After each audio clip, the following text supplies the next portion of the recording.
नमस्कार दोस्तों, यदि आपकी संपत्ति पर किसी भी व्यक्ति ने अवैध रूप से कब्जा कर रखा है, वो दूसरा व्यक्ति उसका कोई मालिकाना हक आपकी संपत्ति में नहीं है, उसे कोई भी अधिकार प्राप्त नहीं है कि वो आपकी संपत्ति पर कब्जा करे, लेकिन वो अपनी दबंगता दिखाकर या कुछ लोगों के साथ मिलकर आपकी संपत्ति पर यदि अवैध रूप से कब्जा कर लेता है, तो ऐसे व्यक्ति को सबक किस तरीके से सिखाया जा सकता है।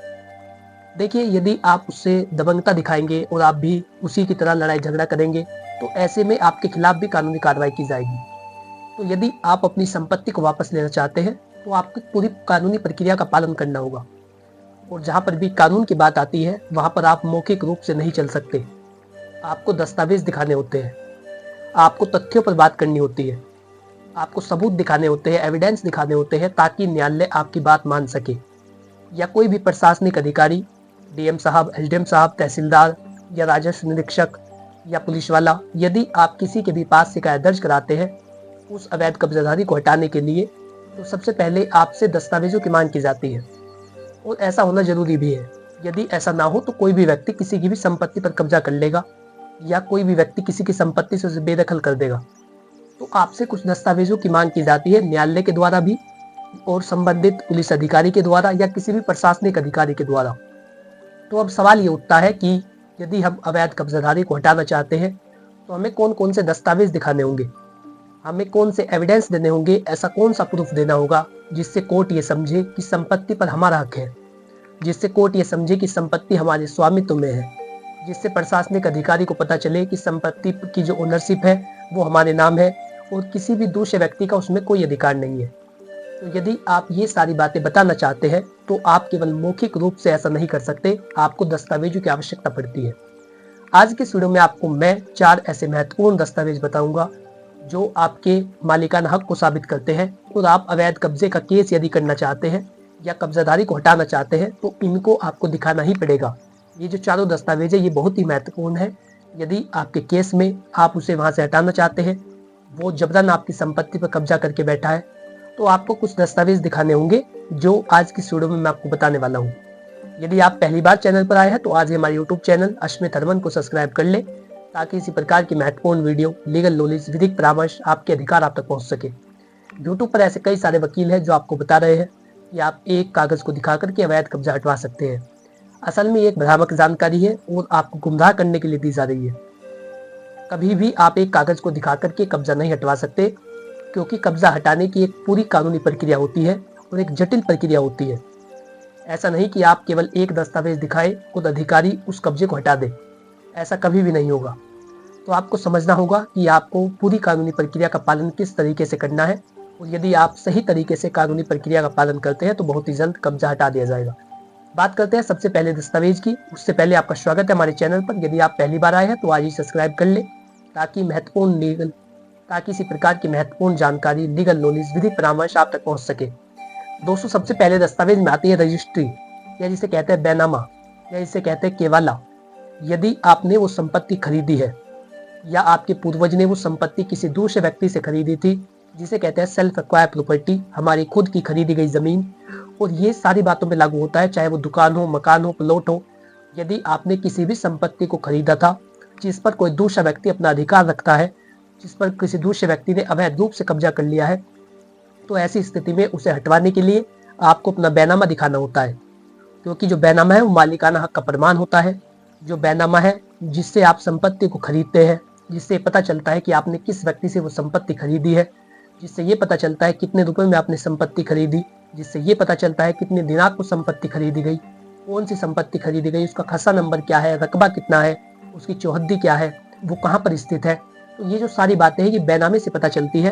और बैनामा एक महत्वपूर्ण दस्तावेज होता है। यदि आप अवैध कब्जाधारी को सबक सिखाना चाहते हैं, उसे हटवाना चाहते हैं, अपनी संपत्ति से उसे बेदखल करना चाहते हैं, तो बैनामा एक महत्वपूर्ण दस्तावेज होता है। इसका सहारा आपको लेना होगा यदि आप कोई भी केस करना चाहते हैं। यदि आप कहते हैं कि हमने संपत्ति खरीदी है और आप उसके लिए कोई भी प्रूफ नहीं देते, आप कोई भी एविडेंस नहीं देते, तो ऐसे में आपकी बात नहीं मानी जाएगी। तो ऐसे में आपको जरूरत पड़ती है दस्तावेजों को दिखाने की, और सबसे महत्वपूर्ण दस्तावेज बैनामा होता है। यदि आपने संपत्ति खरीद रखी है या आपके किसी पूर्वज ने संपत्ति खरीदी थी, तो आपको तब भी बैनामा दिखाना होगा, जिससे यह साबित हो कि संपत्ति पर हमारा अधिकार है या हमारे परिवार के सदस्यों का अधिकार है या मेरे पिताजी ने, मेरी माता ने ये संपत्ति खरीदी थी, तो आपको बैनामा दिखाना होता है। लेकिन सुप्रीम कोर्ट ने यह भी बताया है कि केवल बैनामे को मालिकाना हक का प्रमाण नहीं माना जाता। तो आपको जब भी आप बैनामा कराए तो उसमें देखें जिस व्यक्ति से आप वो संपत्ति खरीद रहे हैं उसकी टाइटल चेन क्या है, वो संपत्ति उस व्यक्ति के पास किस तरीके से आई है, आपको ये देखना होता है। यदि आपको ये नहीं पता कि उस व्यक्ति के पास वो संपत्ति किस तरीके से आई थी, तो ऐसे में मालिकाना हक का प्रमाण बैनामे को नहीं माना जाएगा। यदि आप बैनामे को मालिकाना हक के रूप में दिखाना चाहते हैं तो आपको उसकी पूरी टाइटल चेन पता होनी चाहिए, आपने किस व्यक्ति से खरीदी थी और उससे पहले ही किस व्यक्ति के नाम थी। इसीलिए कहा जाता है कि जब भी आप किसी संपत्ति को खरीदते हैं तो उसकी हमेशा टाइटल चेन निकलवाए, जिससे पता हो कि संपत्ति किस किस के नाम होती आई है और अब आपके नाम किस तरीके से आ रही है, ताकि आपको पता हो दूसरे व्यक्ति के नाम इसका मालिकाना हक किस तरीके से था। तो ये सबसे महत्वपूर्ण और पहला जजमेंट है। तो ये सबसे पहला और एक महत्वपूर्ण दस्तावेज है जो आपके पास होना चाहिए यदि आप अवैध कब्जाधारी को सबक सिखाना चाहते हैं।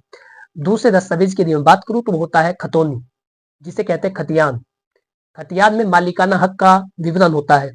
कोई भी संपत्ति किस मौजे में स्थित है, उसका खसरा नंबर क्या है, उसका रकबा कितना है, उसका एरिया कितना है, किस किस व्यक्तियों के वो संपत्ति नाम है और कब वो आपके नाम हुई है, ये बातें खतियान में दर्ज होती है। खतियान को मालिकाना हक का प्रमाण माना जाता है और ये एक महत्वपूर्ण और एक मजबूत दस्तावेज होता है यदि आप साबित करना चाहते हैं कि आपका मालिकाना हक आपकी संपत्ति पर है।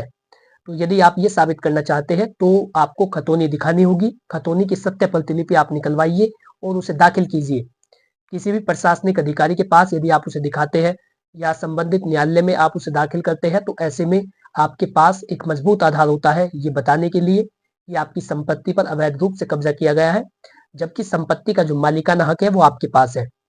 और इसी तरीके से यदि वो आपके परिवार की पैतृक संपत्ति रही है, वो आपको पीढ़ी दर पीढ़ी मिलती चली आ रही है, पहले आपके पिताजी के नाम थी, उनसे पहले उनके दादा के नाम थी, फिर परदादा के नाम थी, तो यदि वो आपकी पूर्वजों की संपत्ति है, वो आपकी एंसेस्टर प्रॉपर्टी है, तो ऐसे में भी जो खतौनी होती है वो एक महत्वपूर्ण दस्तावेज होता है। उसमें सारी पीढ़ी का विवरण होता है, ये संपत्ति किसके नाम थी, अब किसके नाम आई है, वर्तमान में किसके नाम है। तो ये एक महत्वपूर्ण दस्तावेज होता है। और इसी के साथ जो बच्चा परिवार में जन्म लेता है उसका अधिकार इस संपत्ति में हो जाता है यदि वो एंसेस्टर प्रॉपर्टी होती है। तो प्रत्येक परिवार के सदस्य का विवरण संपत्ति में होता है। यदि किसी परिवार के सदस्य ने ही संपत्ति पर कब्जा कर रखा है तो उससे यह भी साबित होगा कि आपका कितना हिस्सा उसमें आता है और मौके पर आपको कितना हिस्सा मिला हुआ है। इसके लिए आप तकसीम का मुकदमा कर सकते हैं, यानी कि आपके कुर्रे लगाए जाए, आपका हिस्सा अलग अलग किया जाए। तो जो खतौनी होती है वो भी एक महत्वपूर्ण दस्तावेज होता है और ये दूसरा और सबसे मजबूत दस्तावेज है अपने मालिकाना हक को प्रमाणित करने के लिए। तीसरे दस्तावेज की यदि हम बात करें तो वो होता है यदि किसी व्यक्ति ने आपके नाम वो संपत्ति दान करी है या उसने गिफ्ट करी है, आपके पिताजी ने आपके नाम वो गिफ्ट डीड के माध्यम से दी है, आपके किसी मित्र ने आपके नाम गिफ्ट डीड की है, या जो लड़की होती है उसका पिता उसे गिफ्ट में कोई संपत्ति देता है, तो ऐसी स्थिति के अंदर जो गिफ्ट डीड होती है वो एक महत्वपूर्ण दस्तावेज होता है और आपके मालिकाना हक का प्रमाण होता है कि संपत्ति पर आपका मालिकाना हक है, आपकी ओनरशिप है। तो ये जो गिफ्ट डीड है ये भी आप दाखिल कर सकते हैं यदि अवैध कब्जादारी ने अवैध रूप से इलीगल गतिविधियों से आपकी संपत्ति पर अवैध रूप से कब्जा कर रखा है, तो उसे खाली कराने के लिए आप गिफ्ट डीड का भी सहारा ले सकते हैं, क्योंकि ये भी एक मालिकाना हक का मजबूत दस्तावेज होता है। इसी के साथ यदि किसी व्यक्ति ने आपके नाम वसीयत कर रखी है, वसीयत उस दस्तावेज को कहते हैं जिसमें एक व्यक्ति अपने जीते जी ये बताता है कि उसकी संपत्ति उसके मरने के बाद किसे दी जाएगी। तो यदि आपके पिता ने या आपके दादा ने या आपके नाना ने किसी भी व्यक्ति ने आपके नाम वसीयत कर रखी है तो उनकी डेथ के बाद आपका उस संपत्ति में अधिकार हो जाता है, बशर्ते वो वसीयत कानूनी रूप से माननीय तरीके से बनाई गई हो, उसमें विधिवत नियमों का पालन किया गया हो, सभी कानूनों का उसमें पालन किया गया हो, उसमें 2 गवाह हो या वो सही तरीके से लिखी गई हो, तो आपको वसीयत के थ्रू भी अधिकार मिलते हैं। और वसीयत मालिकाना हक का एक महत्वपूर्ण और एक मजबूत दस्तावेज होता है जिसका सहारा आप ले सकते हैं ऐसे व्यक्ति को सबक सिखाने के लिए जिसने आपकी संपत्ति पर कब्जा कर रखा है। तो ये 4 महत्वपूर्ण दस्तावेज थे जिनका सहारा आप अवैध कब्जाधारी को हटाने के लिए ले सकते हैं। आशा करता हूँ कि जानकारी आपको अच्छी लगी होगी और आप लोग समझ पाए होंगे किस तरीके से कब्जाधारी को हटाने के लिए दस्तावेज दिखाए जाते हैं। यदि आपको वीडियो पसंद आया है तो वीडियो को लाइक करें और चैनल को सब्सक्राइब कर लें ताकि इसी प्रकार की महत्वपूर्ण वीडियो, लीगल नॉलेज, विधिक परामर्श आपके अधिकार आप तक पहुंच सके।